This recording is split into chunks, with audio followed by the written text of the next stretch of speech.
জয়গুরু। জগতে মানুষ যত কিছু দুঃখ পায় তার অধিকাংশই কামিনী কাঞ্চনে আসক্তি থেকে আসে।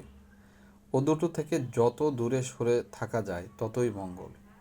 ভগবান শ্রী শ্রী রামকৃষ্ণদেব সবাইকে বিশেষ করে বলেছেন, কামিনী কাঞ্চন থেকে তফাৎ খুব তফাৎ থাকো। কামিনী থেকে কাম বাদ দিলেই ইনি মা হয়ে পড়েন, বিষ অমৃত হয়ে গেল। আর মাই, কামিনী নয়কো।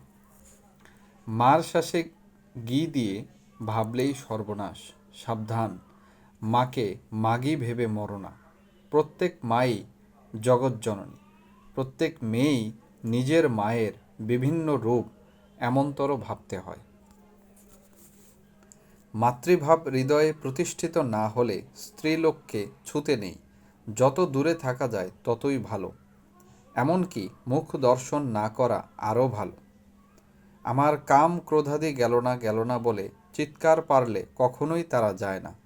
এমন কর্ম, এমন চিন্তা অভ্যাস করে নিতে হয় যাতে কাম ক্রোধাদির গন্ধও নেই, মন যাতে ওসব ভুলে যায়। মনে কাম ক্রোধাদির ভাব না এলে কি করে তারা প্রকাশ পাবে? উপায় উচ্চতর উদারভাবে নিমজ্জিত থাকা। সৃষ্টিতত্ত্ব, গণিতবিদ্যা, রসায়নশাস্ত্র ইত্যাদির আলোচনায় কাম রিপুর দমন হয়।